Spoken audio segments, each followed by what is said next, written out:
My name is Matt Vasquez. I own Vasquez Construction Solutions. I just want to kind of share the story. It's been a 7-year journey for me developing this business. In the beginning, I kind of did like a normal business person. I was just really worried about money, finding the right employees, and getting jobs done, learning about the construction. Through this process, what I've learned is this business is my family, and I invite new family members in, and that's a very important thing to me. I get more value out of dealing with people, not just training them how to do work, but incorporating them as a big group. We're all an extended family of each other. We look out for each other. We hang out on the weekends. We learn job skills. We get sobriety for people that are dealing with sobriety issues, people dealing with housing issues.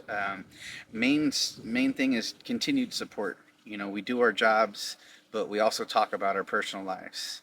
Big thing with me is I'm a Christian.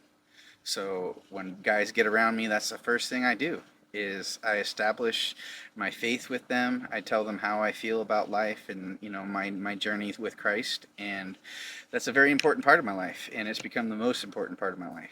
And the thing is that when I follow Christ, I don't worry about monetary stuff. I don't worry about getting the jobs. I don't worry about succeeding at the jobs. That's going to happen naturally. What I worry about now is succeeding, helping other brothers move forward in their lives. Whether their issue is getting back with their kid, getting housing, or like I said before, drugs. That's all part of work. And the job is dealing with people's lives. And that's what I like to do. This has been a fun adventure, and the more that I've focused on the humanity part of it, the more successful I've been. I've been monetarily successful in the past, but I was still anxious, scared, nervous, wanting more, always worried about what's next. But now that I don't worry about the money, that just happens naturally, and all I got to worry about is helping the brothers around me. They help me. It's not a one-way street. It's 100% a two-way journey.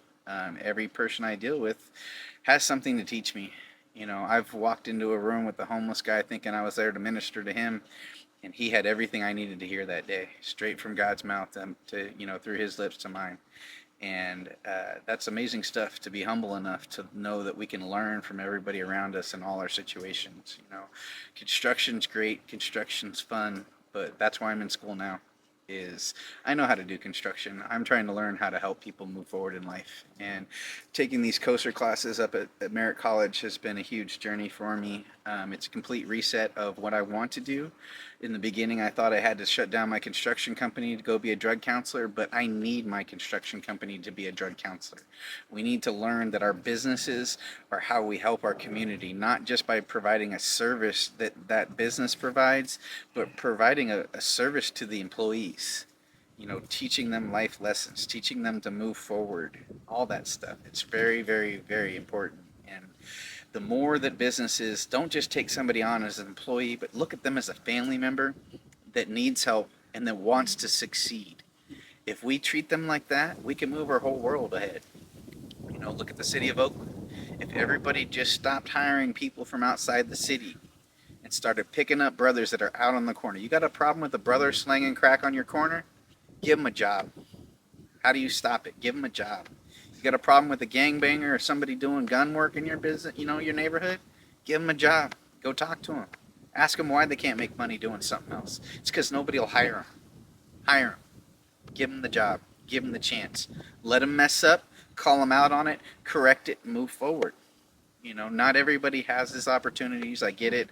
Not every business can let a felon in. Not every business can let a drug addict in. But I'm calling out all you contractors. We can't. Job sites are the place for these guys.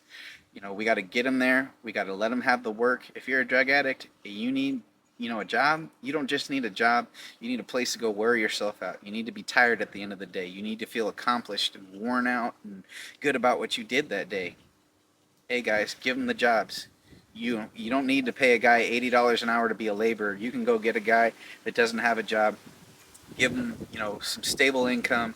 Show him that people care about him, and give him those lessons day to day. Keep moving forward with them. Don't stop calling them when the job's over. Just because the job's over, you can't keep them employed.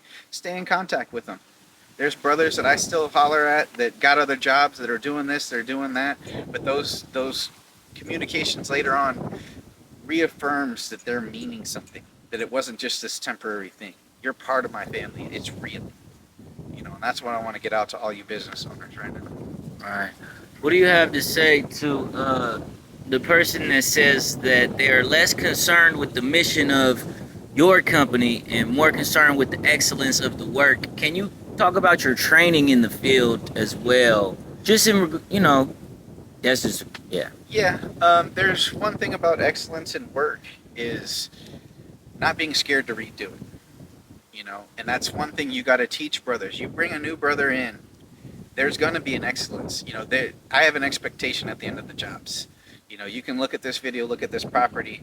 This was done by non-trained construction workers. I'm the only guy here trained in construction. Every other worker here is just a random dude that was having a hard time in life. And, look at this property. It came out amazing.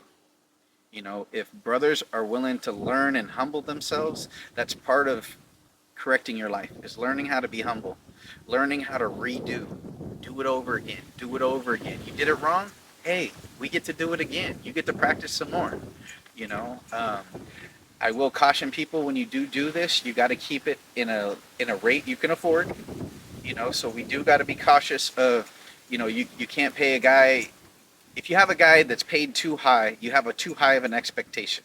It's got to be a livable wage, but it's got to be an expectation they can succeed in. If you want to bring a dude in at $50 an hour, you're going to get mad quick when he doesn't get something done right. So you got to be competitive.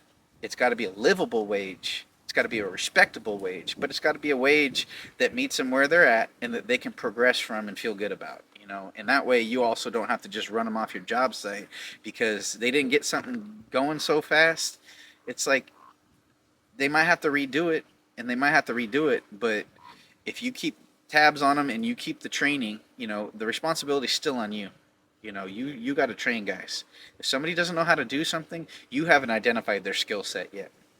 It's your job to identify skill sets. Identify their skill set, move them on to a different project. The bigger the job site, the easier that is. The smaller the job site, the harder that is. In my dealings with that issue is, on big job sites, I can have 4 or 5 guys. On the little job sites, I can have one guy as a sidekick, and I could really move them forward. But I don't take on more guys than I can actually deal with, because that's another thing. If you bring on too many guys and you can't train them, you can't hear out their problems, you can't deal with their families and their day the way it needs to be dealt with, you got too many guys. You're doing them a disservice.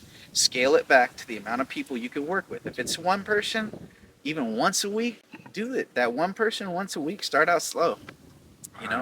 Especially on these smaller jobs. You're a small contractor, you don't really got ability to hire a guy. Go find a homeless dude. Offer him 40, $50 for a little bit of time. Get him out there. That one day, that's going to plant a seed in him. He's going to do something off of that. You might not need to give him a full-time job. Having the respect of another human being for that one day, for those few hours, might have been all he needed to move on in life. We never know. And don't be afraid to touch somebody one day and know that touch didn't come into effect for 15 years. That touch you did that day might affect them 15 years from now. 15 years from now, there might be a situation where they recall that day that somebody gave them a job, that they were just walking by begging for money, and they said, hey, instead of money, I'm going to give you respect, and I'm going to know that you can provide for yourself, and I'm going to give you the opportunity to provide for yourself. Just give them that opportunity. Plant those seeds. Let other people water and tend to that garden until it grows up and bears its fruit. Definitely. Lastly, do you have any shout outs you want to give? I just want to give a shout out to Walter Dawidiak and Cars Dawidiak. They done a lot for me, and one thing I appreciate about that company and that man is I met him 17 years ago, and for 17 years he's let me bring homeless people on his job sites. He's a multimillionaire, and he shakes their hand. He doesn't ask them to pick up, we're in San Francisco and there's some human poop outside the building we're working on. He doesn't tell one of the homeless guys to go clean it up. He grabs the shovel, he grabs whatever out of their hands, and he does it himself. He shows people respect. He truly meets people where they're at. You got a guy living, in $1 million house with all this stuff, but he respects anybody that comes in front of him equally. You know, if anything, I would say he honestly respects people that are falling in life more than he respects people that have more than him in life.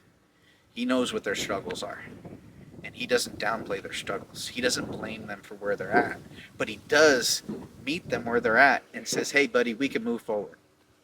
You show up, you keep showing up, I will keep giving you an opportunity. You mess up and you come back and you deal with that problem, you can keep coming back. And that's one thing I really, really appreciate about Walter Dawidiak and Cars Dawidiak. All right. Any final words to the people?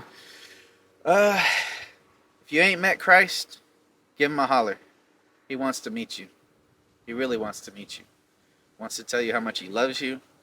He wants to tell you how much you don't need to suffer the way you're suffering.